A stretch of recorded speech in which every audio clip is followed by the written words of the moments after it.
yan ay kahit sobrang liit niyan at maliit din ang utak niyan, pero nag-iisip yan. Di ba? Naalala ko, no, na may sermon na tignan mo, langgam mo, ang tali-talino, liit ng utak niya, nag-iisip sa future niya. Nagtatrabaho, ikaw laki-laki ng utak mo, tamad na tamad ka, ayaw mo mag-isip sa kinabukasan. Tignan niyo po sa larawan, no? Nag-iimbak sila ng pagkain para sa tag-ulan, meron silang makakain. No? Yan po'y pinag-aralan ng isang matalinong tao sa balat ng lupa, walang iba kundi si Haring Solomon. Inobserbahan niya yan. Ano pong sabi rito sa sulat ni Haring Solomon sa Kawikaan? Tingnan mo yaong langgam, ikaw, taong ubod, no? Medyo masakit pala magsalita ito si Haring Solomon. Ikaw, taong ubod tamad, pamumuhay niya'y masdan mo at nang ikaw ay mamulat. Kahit siya'y walang punong sa kanila ay naguutos, walang tagapamahala o tagamasid na sinusunod, ngunit nag-iimbak ng pagkain sa tag-araw. Kailangan iniipon kong panahon ng anihan. No? Iniipon niya pa sa panahon ng anihan. Kaya, ganun po ang mga, babasahin ko na lang po dito, na ang mga langgam, hindi lang po yun, no? Nagsisikap siya, nag-iipon sa pagano, hanggang kailan taong tamad. Ayan, medyo masakit magsalita ito, no? Manatili sa higaan, kailan ka pa babalikwas sa iyong sa iyong pagkakahimlay, no? Pag ginigising siguro, oy, gising ka na. Oh, na, mamaya pa. 5 minutes na lang, mga ganun pa, no? Sandaling tulog, kaunting idlip na lang, sandaling paghalukip-kip, pag-inin sa higaan. Ayan, anong mangyayari? At itong kahirapan sa iyo ay daratal, katulad ng mandarambong para bagang magnanakaw. Naalala ko nung bata ako, lagi akong pinapagalitan ng father ko at mother ko, hoy, bumangon ka na dyan. No? Ang dami na namin nagawa rito, nakapag na kami. Ikaw, tulog ka pa dyan ng tulog, tumayo ka. No, minsan siyempre mga kabataan, no, nasarap matulog, no? Talagang napapasarap ang tulog. Pero ganyan po mangyayari. Habang tumatakbo ang oras, nasasayang. Walang na-accomplish. Kaya, eto po, pangarap ka na lang ba o magiging katotohanan pa? Mukhang kanta ata yun, no? Pangarap ka na lang ba? Yan. Kasi nga naman, eto po, tignan nyo po, yung tamad, ang direksyon niya, tignan mo, tuyong-tuyo yung lupa. Walang bunga. Pagdating dito sa masipag, mabunga. No? Green na green. Bakit ano ba sabi ng Bible sa Kawikaan 12, talatang 27, hindi makakamit ng tamad ang kanyang hinahangad. Ngunit ang masikap ay laging may magandang hinaharap. No? Kaya, kahit gaano pa kaganda yung pangarap mo, gusto kong yumaman, gusto kong magnegosyo, gusto kong maging honor student, gusto ko ganito, ganyan. Ang ganda ng mga pangarap. Wala naman pong masama. Mangarap. No? Libre. Pero ang tanong, kailan mo gagawa ng paraan para matupad ang iyong pangarap? Kailan ang aksyon? No? At eto nga po, ang sabi, balang araw ang masikap ang mamamahala, ngunit ang tamad ay mananatiling alila. Kawikaan 10:24. Alam niyo nung araw, Ang mga incheck, sila yung mga nangangalakal, sila yung nagtitinda ng taho. Si Henry C., nagtutulak daw ng kariton pa yan nung araw. Yung mga sapatos niya. Tumambay nga siya sa may mercury drug, di ba? Pinalayas siya. Kaya sabi niya, pag ako nagkaroon ng sarili kong malaking building na mall, walang dahil, pero masipag siya. Sila yung mga inchik, sila yung mga nagtitinda ng taho, sila yung mga nangangalakal. Pero ngayon, sila na mga may-ari ng malalaking mga mall, no? Ang Gokong Way, ang Robinson, ang SM. Sino ngayon ang alila nila? Sino ngayon ang kanilang mga empleyado? Mga Pilipino. Imagine tayo mga Pilipino sa sarili nating bansa. Tayo yung mga trabahador ng mga foreigner. No? Kasi nga nasanay na tayo sa salitang pahingi, pahiram, pautang. Di ba? Yung tatlong P. Ulitin po natin, ano yung una? Pahingi. Ano yung pangalawa? Pahiram. Ano yung pangatlo? Ayan. Yan ang mga paboritong salita ng mga Pinoy. Paano ka nga naman uunlad kung antay ka na lang ng may magbibigay, di ba? No? Kaya sa atin, usong-uso yung laging pinopromote yung mga lending, may online lending pa ngayon, no? Mabilisan na. No? Tapos dati tabi-tabi ang mga pawn shop dito sa atin sa Pilipinas. Merong Tambunting, merong Luwilier, merong yan, maraming alam si si Brother Raul. Oo. Madalas ka ba doon, bro? Oo. 'Di ba? Tapos paborito pa yung Bombay, Talaga nga namang paano ka nga namang aasenso kung puro ka na lang asa sa ganun? 'Di ba? Kaya nga balang araw ang masikap ang mamamahala. Ngunit ang tamad ay mananatiling alila. Yan ang sabi po ni Haring Solomon. Ang sabi pa niya sa Kawikaan 21:5, ang mga plano ng masipag ay patungo sa kasaganaan. Ngunit, ang bawat nagmamadali ay humahantong sa kasalatan. Wala kasing kaplano-plano. Walang direksyon ang buhay. At yung iba naman, gusto mabilisang pera. Naku, mag-join ka sa amin. Easy money. Mag-cryptocurrency ito o kaya networking. Pera agad. Labas agad ang pera. Magugulat ka. Wala ka na ring pera na scam. Di ba? Kasi nga, ayaw nagtatrabaho. Ayaw nang naghihintay. Gusto ko kasi mabilis ang pera yun, mga holdapper yan. Mga mabilis ang pera yan. Di ba? Yung mga hostage taker. Yan, mga hoodlum, mga sindikato. Bakit? Ayaw kasi nila na naghihintay, ayaw nila ng patience, ayaw nila ng hard work. Mas mabuti pang magkapera ka dahil nagtiyaga ka. Dahil pinagtrabahuan mo. Hindi yung naghihintay ka na lang nakatunganga ka sa mga noontime show at mga swerte. Kasi nga nagmamadaling yumaman. Sabi rito, ngunit ang bawat nagmamadali ay humahantong sa kasalatan.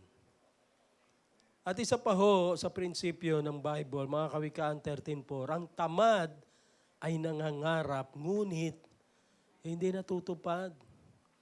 Ang hangarin na masikap ay laging nagaganap. Kasi nga naman, ang tamad, nagsasayang ng oras. Puro pangarap siya, sana ganito, sana ganun, Dising sana, mayroon na ako. Di ba? Ano ba yung mga kanta nung ni Nonoy Zuniga, di ba?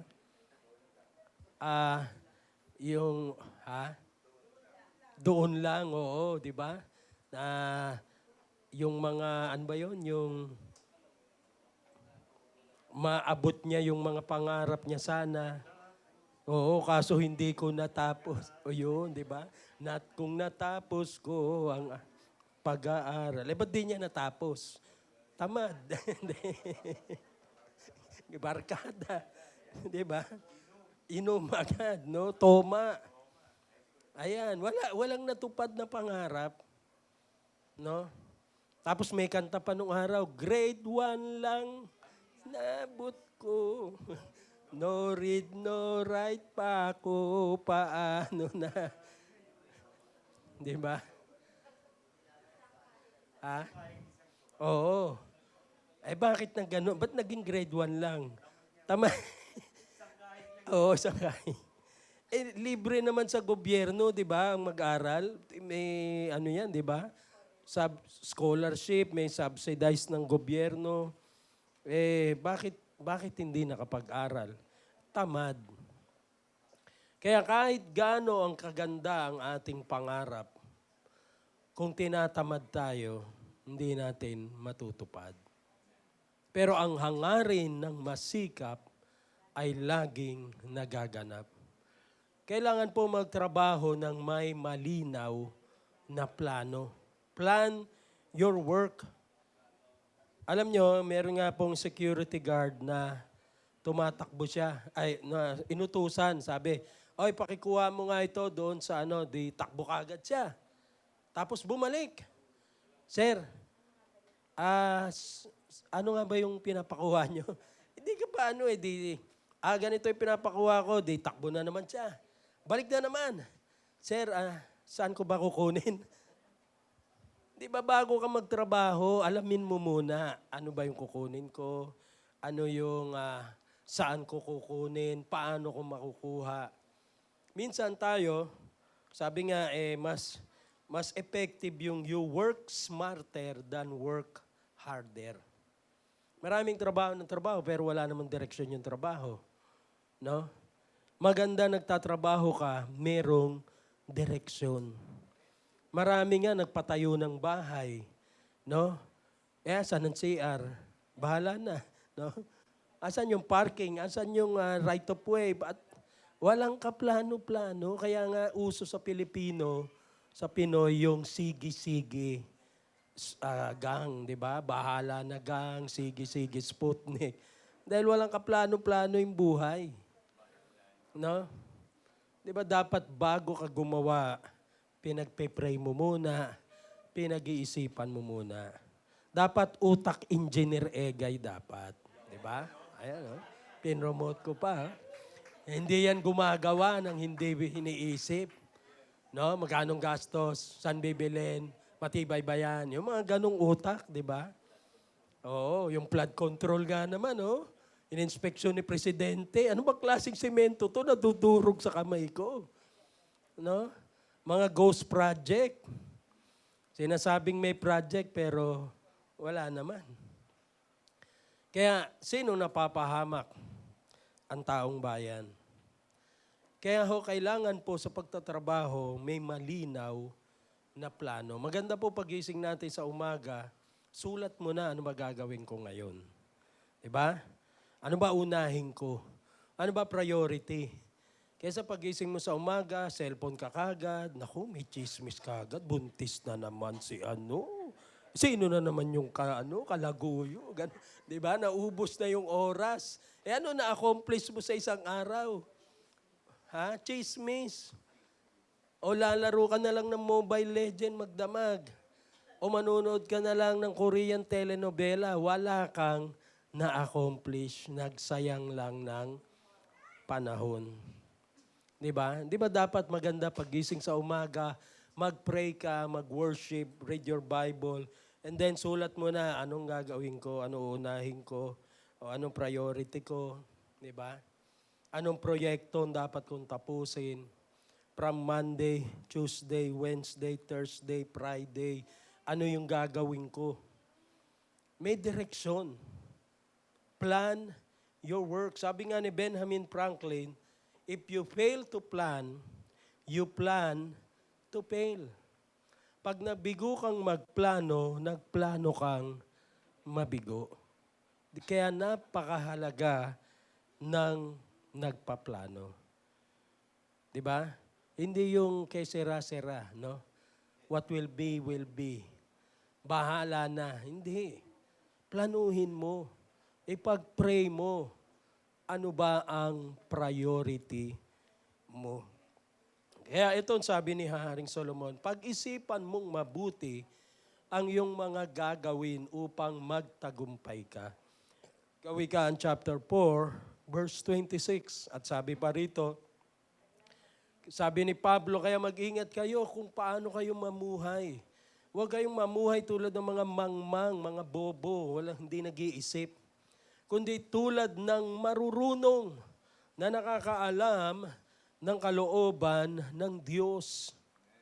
Huwag ninyong sayangin ang panahon nyo. Saan? Sa puro na lang scroll ka na lang ng scroll sa cellphone, magdamag, 9 hours ka na nandyan, no? Yung mga anak mo gutom na, yung sinaing mo nasunog na. Nagsasayang.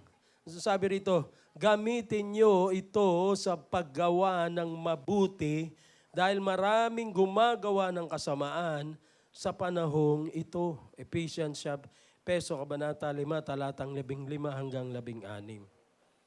Hindi dapat sinasayang ang oras. Amen po ba? Alam niyo po, meron akong kaibigang negosyante, si Kuya Jojo Atienza. Sabi niya, alam niyo, Pastor Sani, ang prinsipyo ko, time is gold. Ibig sabihin, sa bawat oras, as a businessman, dapat kumikita ka. No? Lunes, lumilipas ang araw. Lunes, Martes hanggang dapat merong pumapasok na pera sa'yo. Para meron kang nagagamit. Hindi yung nag-aantay ka na lang, nakanganga ka na lang. Walang direksyon. Sa bawat time, yes, time is precious, sabi niya. Pero para sa akin, time is gold. Bawat oras dapat meron kang na-accomplish. Dapat meron kang profit. Dapat meron kang kinikita. Hindi ka nagsasayang ng oras. Amen po ba? Mahalaga po ang oras.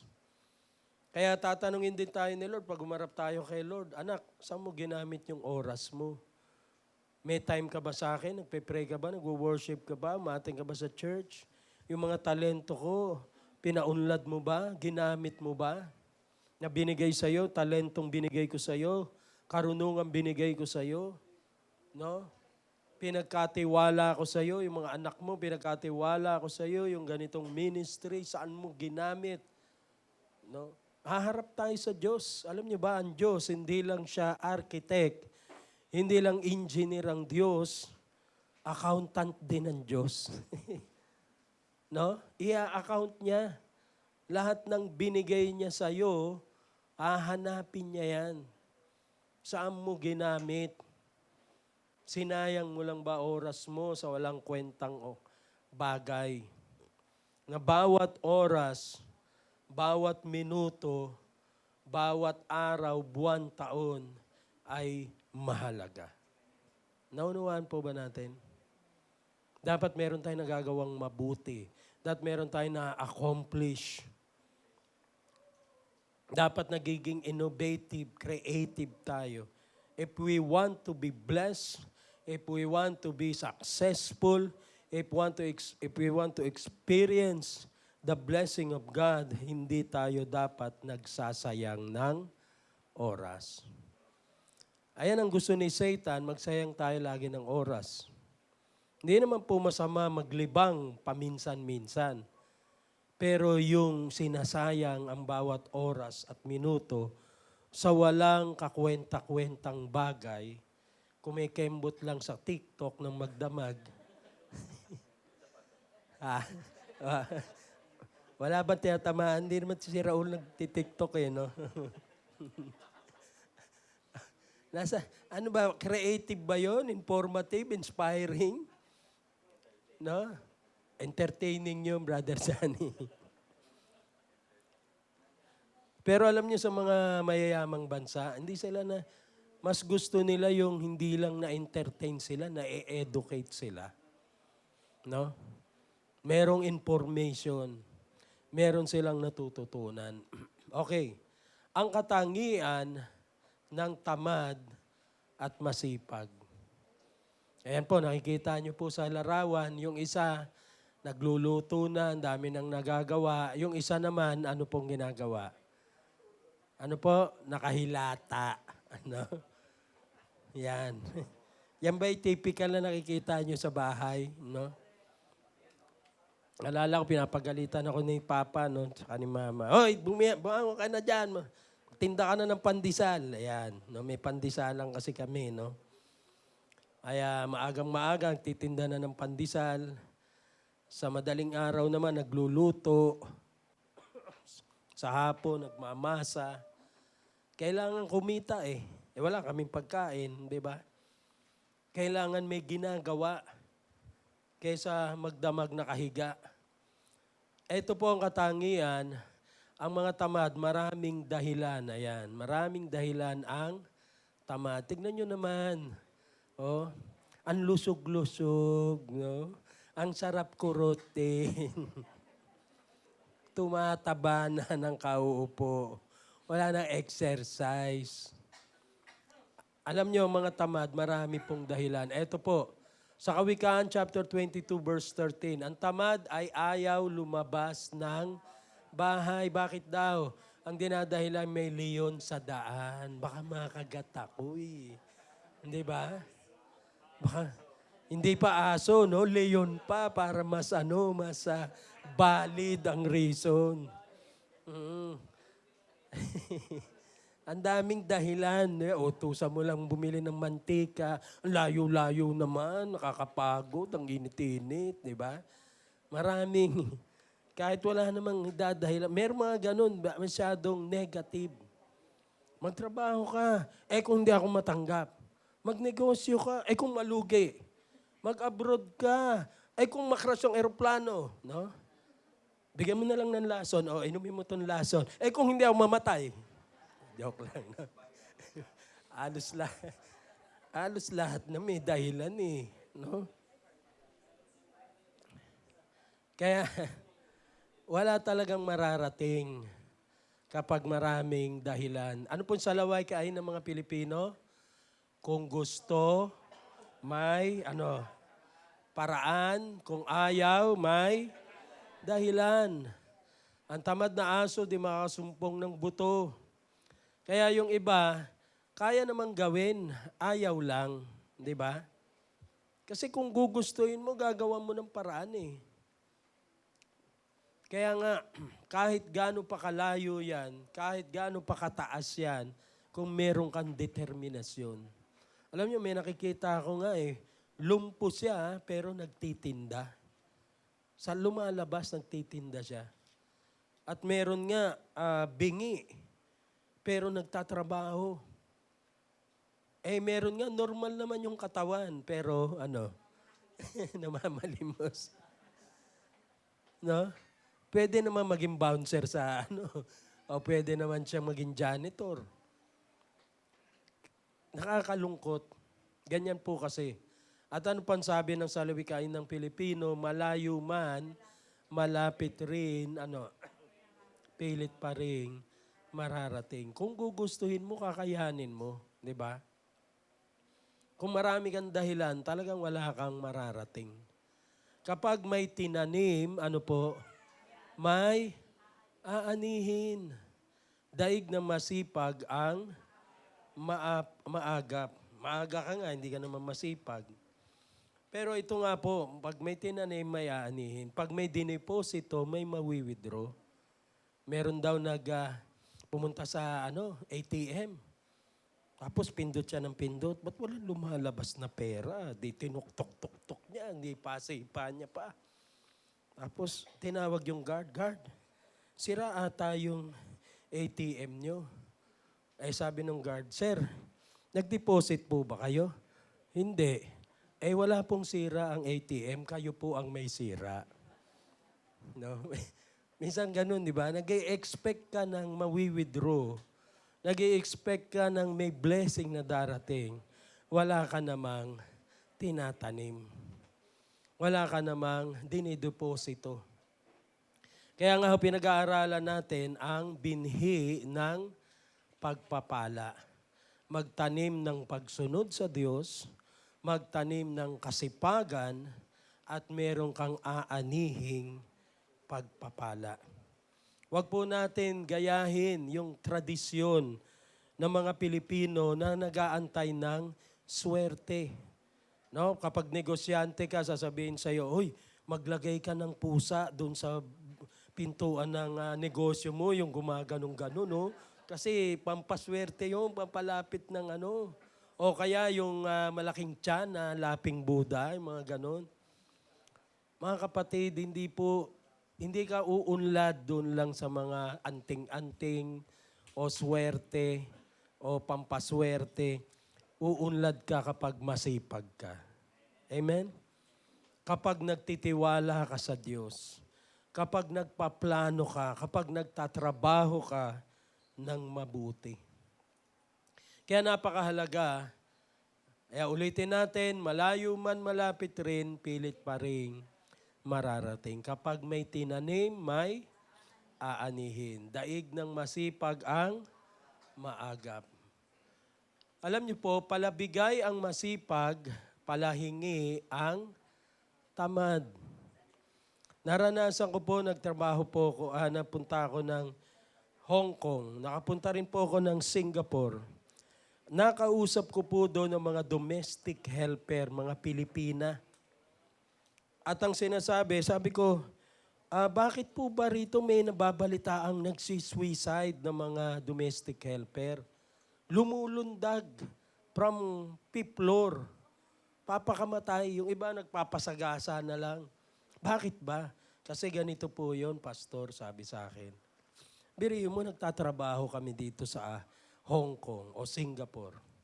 Nililinis namin yung sa ground floor, second floor, third floor. Tapos, 5:00 ng madaling araw kami gigising, mamamalengke, magluluto. Talagang trabaho kami. Gabi na kami matutulog, 11:00, 12:00. Papadala kami ng pera sa pamilya namin sa abroad, ay sa Pilipinas. Galing abroad yung pera. Anong ginagawa? Yung anak ko, tanggap lang ng tanggap ng pera, hindi naman nag-aaral. Cutting classes. Yung asawa ko, tanggap ng pera, sinusugal lang, alak, sugal, babae. Tapos pagod, halos ako yung magpakamatay na dito. Natural, may isip mo nang mag-suicide na lang. Di ba? Hindi ka man lang tanungin sa Pilipinas, "Nay, kumusta na kayo? Buhay pa ba kayo, Nay?" Hindi, ang tinatanong, "Nay, kailan kayo magpapadala?" No? Wala bang ganun dito? Wala. Ganun po. Kaya yun nga ho, palabigay ang masipag kasi may kinikita siya, palahingi ang tamad kasi walang kinikita. Ano po ang sabi rito sa Kawikaan 21:26? Ang taong tamad ay nanghihingi araw-araw, ngunit ang matuwid ay di nagsasawa ng kabibigay. Alam nyo, sa mga incheck, tinuturuan nila mga anak nilang magtrabaho. Bata pa lang yan. Hindi sila basa-basa binibigyan ng pera nang hindi nila pinagtatrabahuan. Nasasanay sila hanggang sa sila'y lumaki, tinuturo na hindi ka basta-basta makakakuha ng pera nang hindi mo pinagtrabahuan. Gumawa ka ng paraan kahit natanggalin mo ng puting buhok ang lola mo, bibigyan kita ng pera. No, yung mga ganon. Ganon po sa kanilang kultura. Kaya nga po ito, yayaman ang masipag, maghihirap ang tamad. Ayan po. Huwag po tayong masyadong mahikayat sa mga napapanood natin sa TV, mga noontime show. No, antayin nyo, lulusob kami sa inyong barangay. At may dala kaming mga grocery items. Na puro ganun na lang, aasa ka na lang ba sa ganun forever? Aasa ka na ba, naku, may milyonaryo daw, may mamimigay ng pera, punta tayo doon. si Manny Pacquiao, namimigay, pila tayo kay Manny Pacquiao. Ano kayo mangyayari kung doon ka na lang umaasa? Hindi ba mas magandang ako'y yayaman, ako'y magkakapera dahil pinagtrabahuan ko, pinagsikapan ko. Amen po ba? Hindi ba mas tamang prinsipyo yun? Hindi yung aasa ka na lang, o Bombay, kailan ka darating?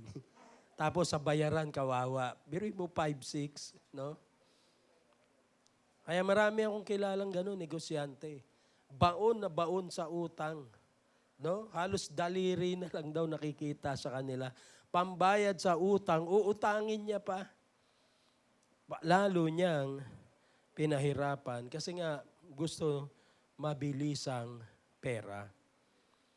Kaya yan po yung mga katwiran ng Bible kung susundin natin ang prinsipyo. Sabi ni Haring Solomon, yung pinakamatalinong tao sa balat ng lupa, Kawikaan 10:4, ang kamay ng tamad ay tiyak na magdarahop. Ngunit, ang nagbubuntong ng yaman ng kamay ng masinop. Nag-iipon. Alam nyo, lahat po ng mga magagandang prinsipyo, karamihan kinukuha sa Bible. Yang insurance, yang time deposit, yang mga mga planning for your future, nasa Bible 'yan.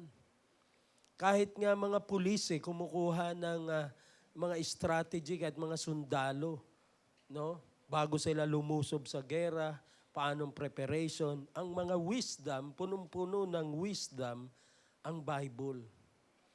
No, practicality, common sense, at most especially faith in God. Prayer and faith in God. Kaya kung susundin lang natin ang mga principle ng Bible, we are bound to success and to be blessed. Ang sabi ng Kawikaan 22:29, nakikita mo ba ang taong mahusay sa kanyang gawain? Siya'y tatayo sa harap ng mga hari, hindi siya tatayo sa harap ng mga taong hamak. Ano ibig sabihin nun? Magaling siya magtrabaho, maaga siyang pumapasok, on time siya, excellent yung trabaho niya, suwabe, malinis, perfect, madali siyang mapopromote. Pero kung ang katwiran niya, pwede na yan. No? Pwede na yan. No? Hindi ini-improve yung trabaho. Hindi inaayos yung trabaho. Walang mararating. Kaya nasa Bible po yun. If you really want to excel in your work, if you really want to work na sa harapan ng mga prinsipe at mga hari ka maglilingkod, ayusin ang trabaho. No? Paghusayan ang trabaho. Although, purihin ng Diyos dahil marami gustong-gustong kuning mga nurse ang mga Pilipino at Pilipina. Even construction worker kasi number 1, napakasipag, all around ang mga Pilipino. At yung mga nurse talagang marunong mag-alaga. Kaya gusto nila Pilipino. Kaya nga po, basta yun nga lang, no? Ang Pilipino kasi pag nasa Pilipinas, medyo tinatamad, pero pag nasa ibang bansa, doon sumisipag. Pero sabi ng Kawikaan 19:15, ang katamaran ay nagbubulid sa tulog na mahimbing. At ang taong tamad, ano pong daranasin? Gutom. Dapat pala tinuturo natin sa mga anak natin, anak, pag hindi ka maghuhugas ng plato, hindi ka kakain. Di ba? Hindi ka marunong magligpit ng pinagkainan mo. Tapong ka dito, tapong ka doon, kalat ka dito, kalat ka doon. Hindi ka kakain. Para rin sa kanilang future yun, di ba? At sabi rito, ang tunay na Kristiyano, hindi dapat tamad. Amen? Dahil may takot ka sa Diyos. Alam niyo ba yung salitang disipulo ay hango sa salitang disiplina. Kaya kung wala kang disiplina, hindi ka disipulo. disipulo ni Kristo, disiplinado ni Kristo. Pag walang disiplina ang buhay Kristiyano, hindi siya tunay na disipulo ni Kristo. Amen po ba? We discipline ourselves, our time, our talent, our emotion, our feelings, our mind. Dinidisiplina, tinatama natin yan. Although wala naman talagang isinilang na disiplinado na, bata pa lang ba? Nagbe-behave na, di ba? Walang ganun. Kaya nga kailangan tayong i-discipline. And discipline is part of learning. May school po kami. Mahirap po turuan ng mga bata kung ang bata walang disiplina. Hindi ka pinapakinggan, hindi gumagawa ng assignment, tapos magtatanong ang magulang, ba't walang natututunan yung anak ko? Kasi nga po, walang disiplina sa sarili. No? Kailangan po, part ng learning is discipline. Ngayon, eto po, tularan ang mga bayani ng Biblia. Alam niyo po ba, karamihan mga bayani sa Bible, mga pastol. At akala natin napakadali lang magpastol. Nung nandun po ako, napunta ako ng Europe sa may Switzerland, nakakita po ako ron ng pastol, shepherd. Nasa likod niya ang mga baka, tupa, kambing. Tapos meron siyang aso na kasama. Naglalakad siya. Sabi ko, saan pupunta yun, sister? Naku, akit sa bundok yun, doon sa mga yung parang green pasture na lugar.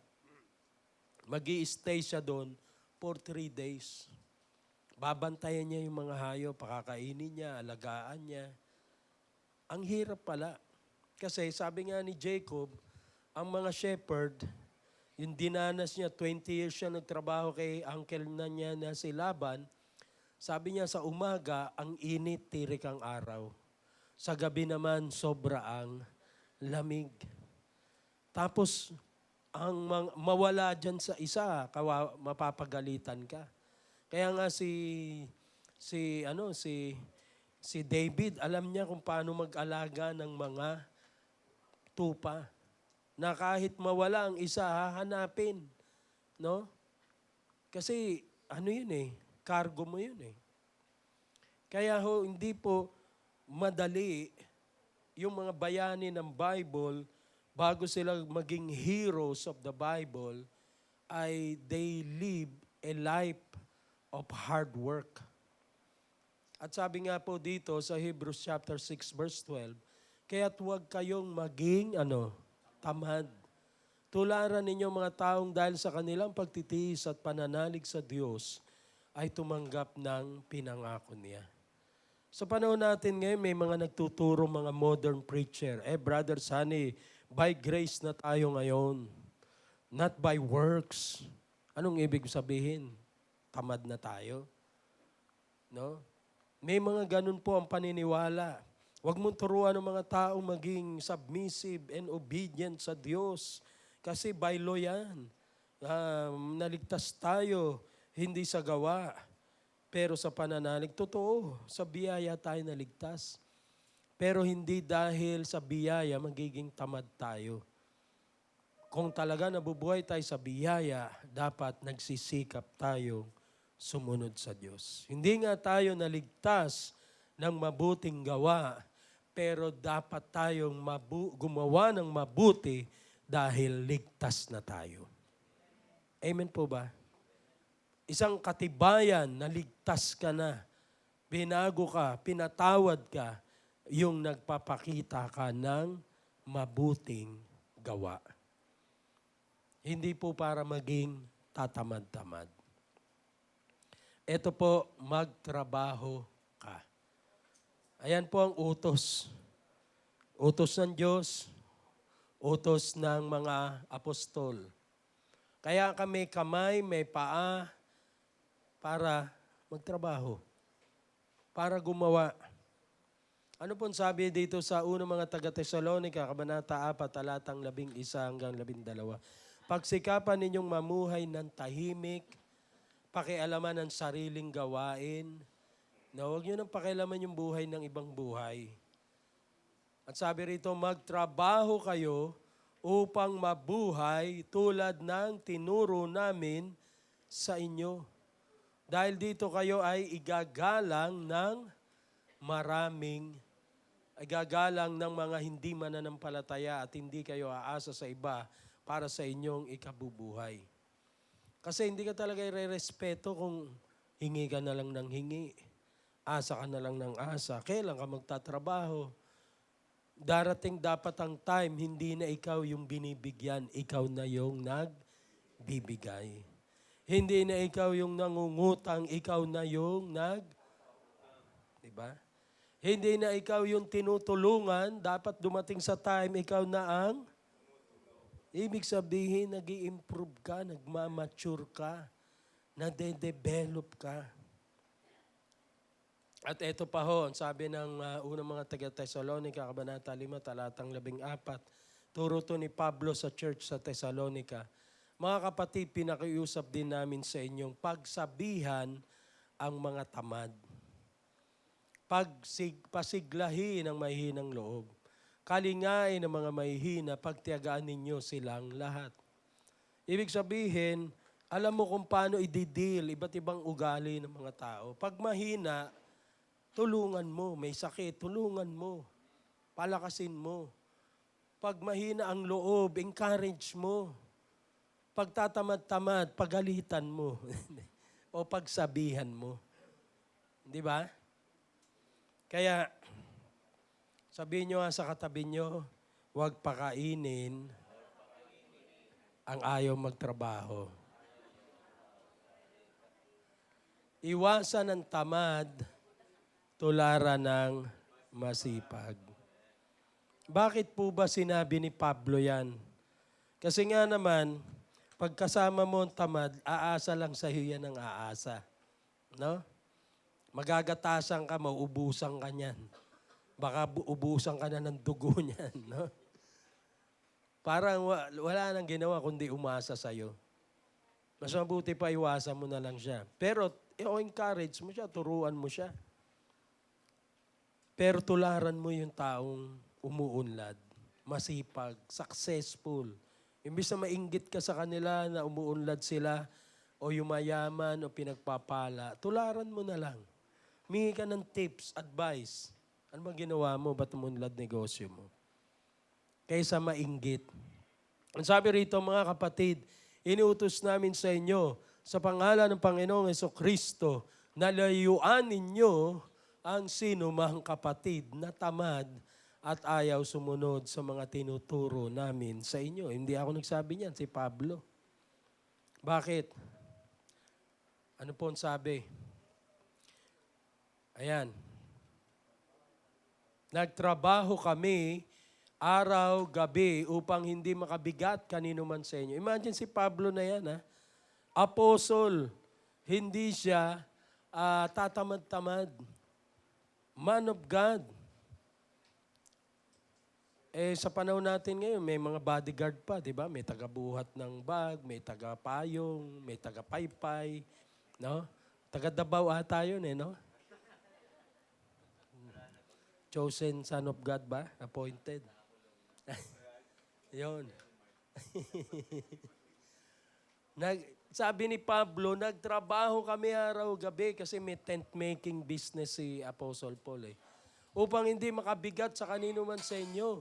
Ginawa namin ito hindi dahil sa wala kaming karapatan sa inyong tulong, kundi upang kayo'y bigyan ng halimbawang dapat tularan. May business si Paul. No? At para hindi siya umaasa lang. Ayan. At ito pa ho. Nang kami ay kasama pa ninyo, ito ang tinuro namin sa inyo, huwag ninyong pakainin ang sinumang ayaw magtrabaho. Sabay-sabay nga, banggitin natin, huwag pakainin ang ayaw maghugas. Ayaw magligpit ng pinagkain. Alam mo, mga Pilipino, para talagang ano yan may lahing Espanyol, no?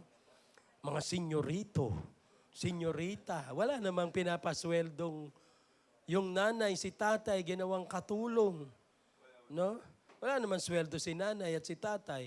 Sila na namalengke, sila na nagluto, sila pa nagpakain ng mga anak, sila pa maghuhugas ng plato. No? Mga senyorito, senyorita. Yung mga muchacho, muchacha ngayon. Wala namang. Minsan nga, nagsasabi rin ako alam niyo, sa totoo lang, dito sa church namin sa Taguig, wala kaming janitor. No? Kami janitor doon. Si Alma, tagalinis ng CR. Ako naman, tagadampot ng mga pinagkainan ng mga estudyante. Piling mga senyorit, pagkatapos kumain ng chocolate, tapon dito, tapon doon. No? Ba't kaya ganun sa Pilipinas? No? Kaya madalas ang baha. Sa Singapore, bawal magtapon ng kalat ng mga basura. Sa Japan nga yung mga kanal nila, pwede kang mag-swimming dun Ang linaw, ang linis, mayroon pa nga mga isda-isda pa Parang aquarium no? Dito meron din naman mga janitor fish. No? Ang mga imbornal. Oo, nangingitim na.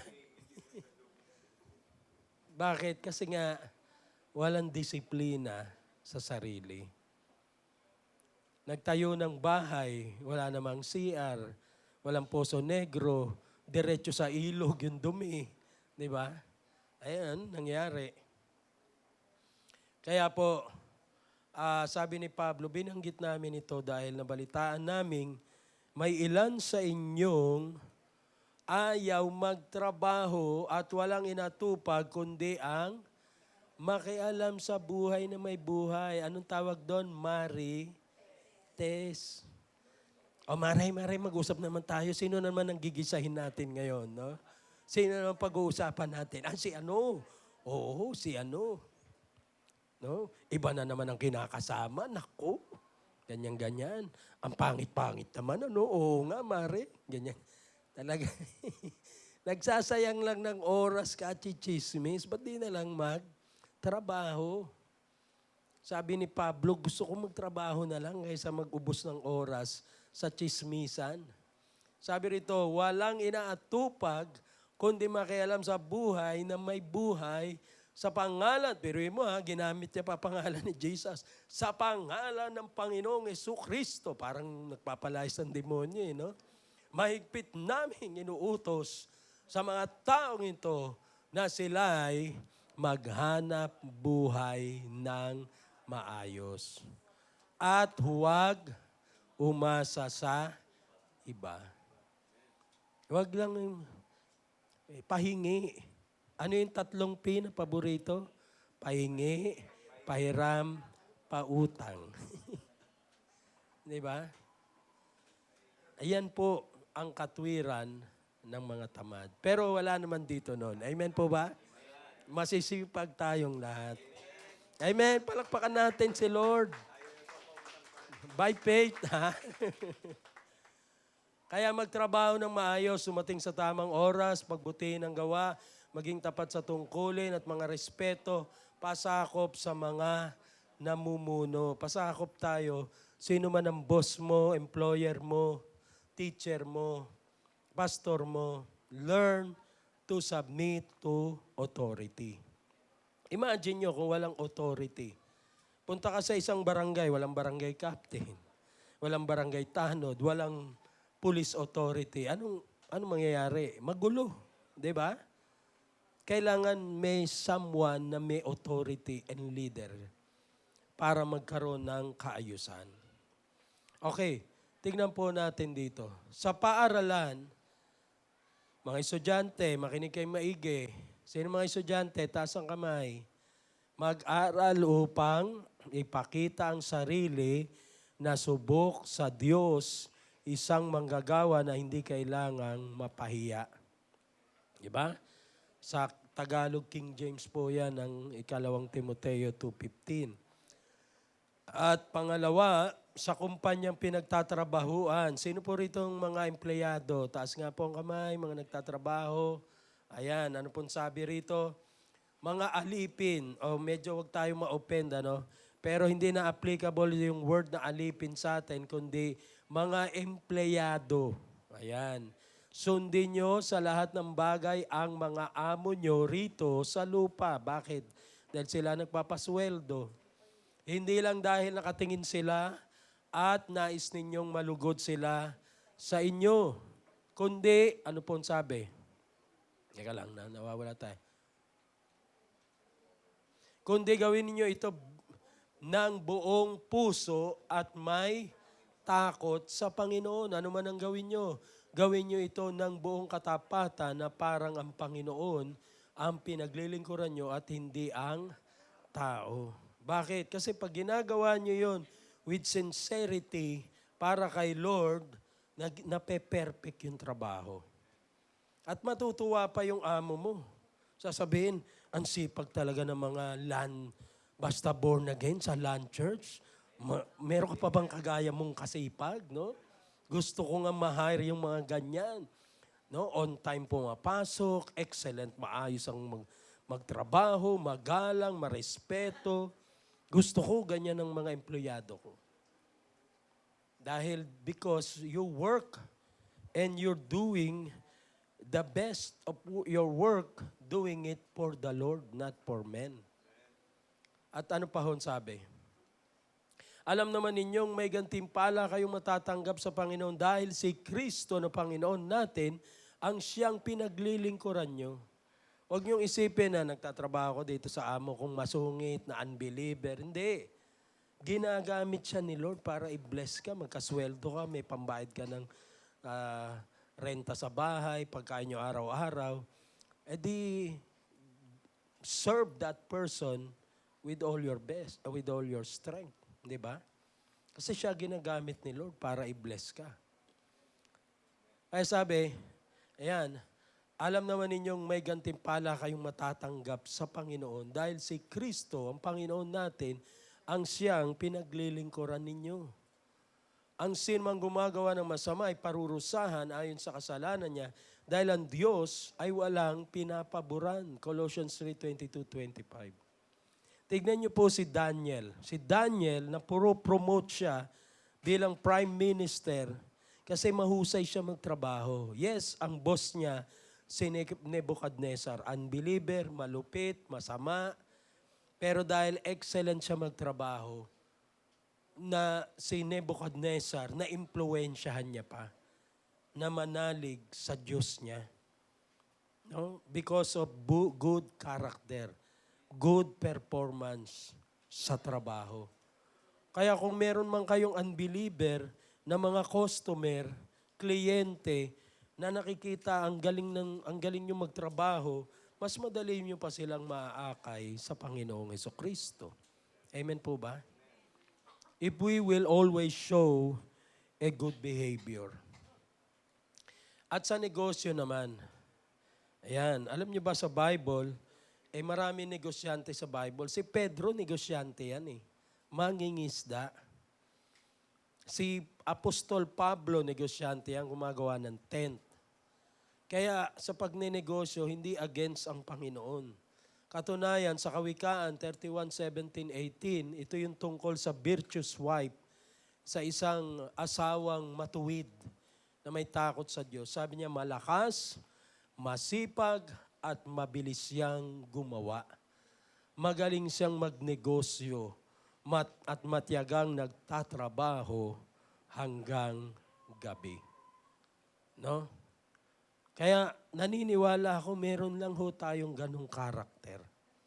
Huwag na po kasi tayong mag-isip na siguro yayaman ako kung may magbibigay sa aking pera, bilyon-bilyon galing sa mga politiko, kung may ganito-ganito, yayaman po at pagpapalain tayo ng Diyos kung mababago ang buhay natin. Amen po ba? Ang ginto po ay wala sa ilalim ng lupa.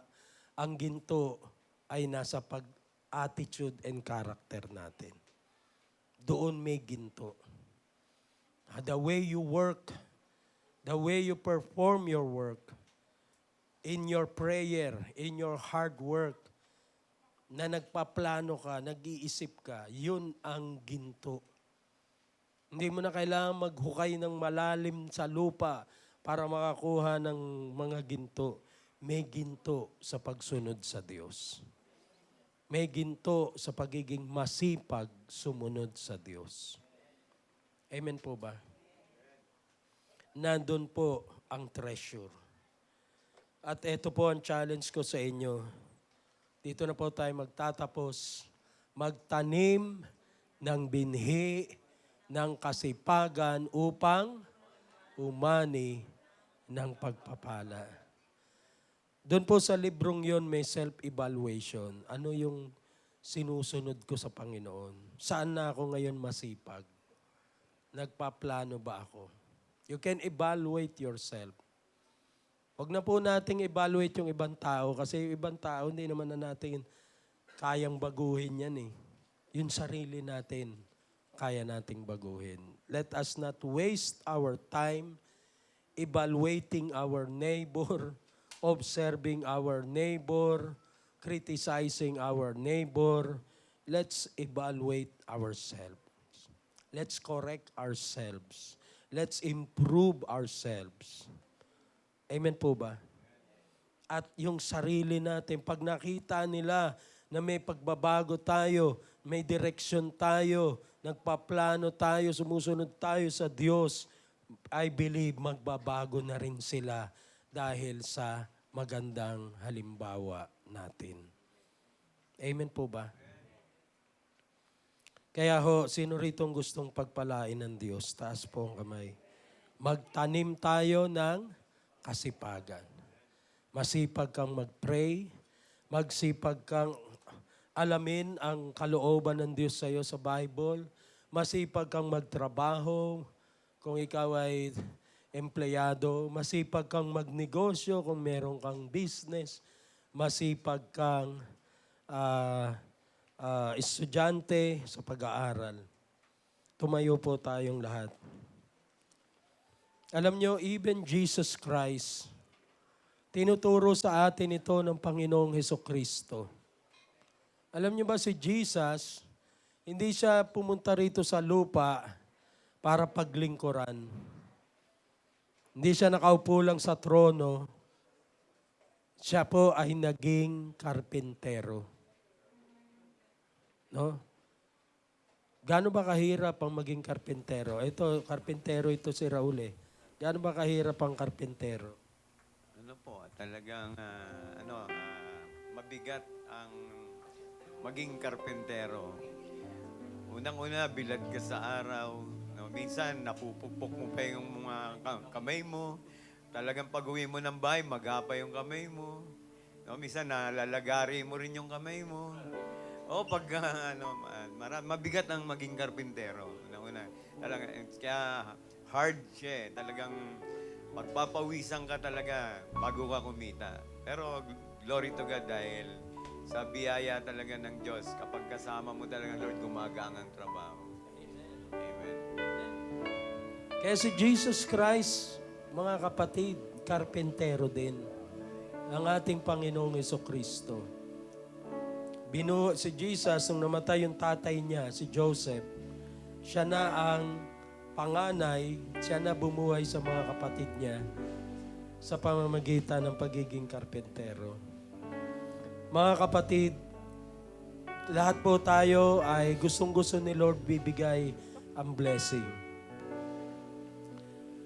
Kanina po sa Taguig, habang nakapikit kami, may pinakita sa akin ng Panginoon. Isang hagdan. Hagdan po ng pagpapala, ang pinakadulo, biyaya, pagpapala ng Diyos.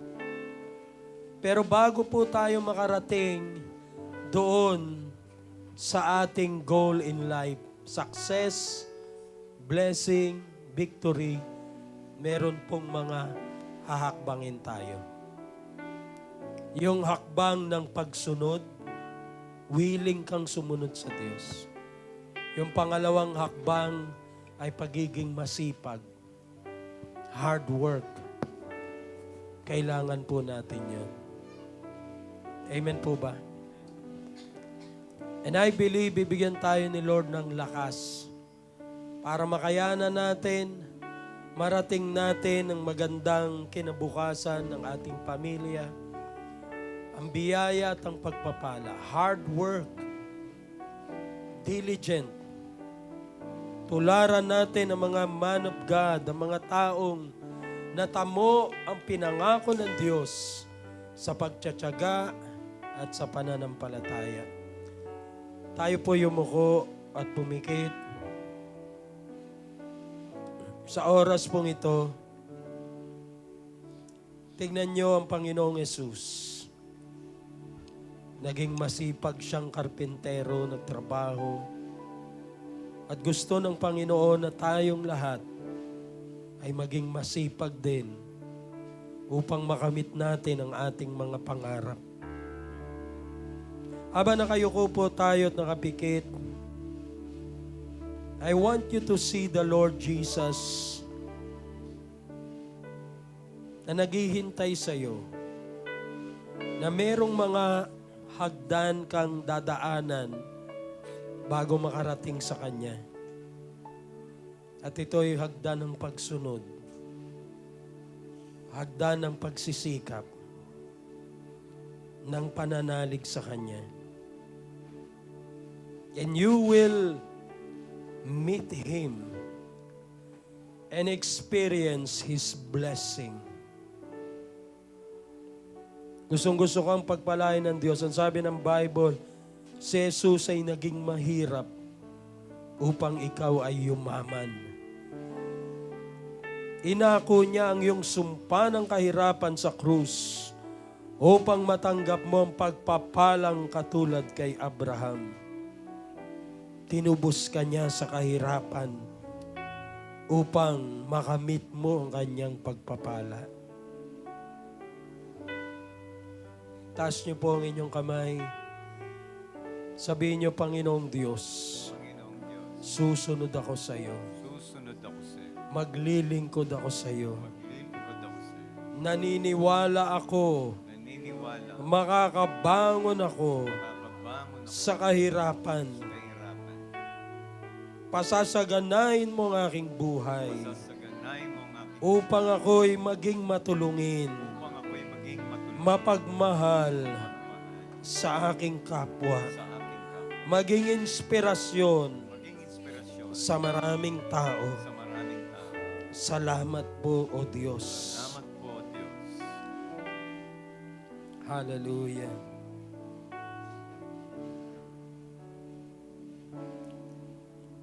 Sa oras na ito, I want to pray for all of you. Lord, I break the spirit of poverty in the lives of these people. In the name of Jesus, demonyo ng kahirapan, lumayas ka sa kanila.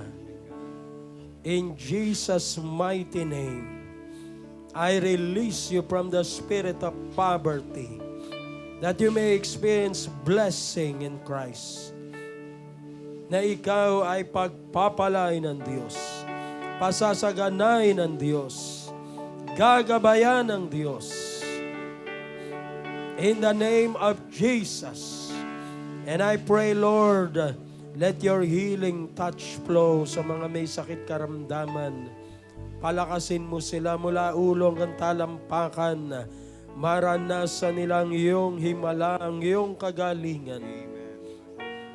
In the name of Jesus, sinasabi sa iyo ng Panginoon, anak, hindi kita iiwan, hindi kita pababayaan. Ako ang lulutas ng iyong suliranin sa iyong pamilya, sa iyong trabaho, sa iyong negosyo. Makakabangon ka, ang sabi ng Diyos. Kung bumagsak man ang iyong negosyo, tumayo ka at muling bumangon sapagkat pagpapalain ka ng Diyos. Kung ikaw man ay natanggal sa trabaho, God will provide another job for you. The Lord is your strength. Do not be discouraged, says the Lord. Believe in the Lord Jesus Christ, and you will prosper. We honor you, Father. We give you praise in Jesus' name, and everybody say,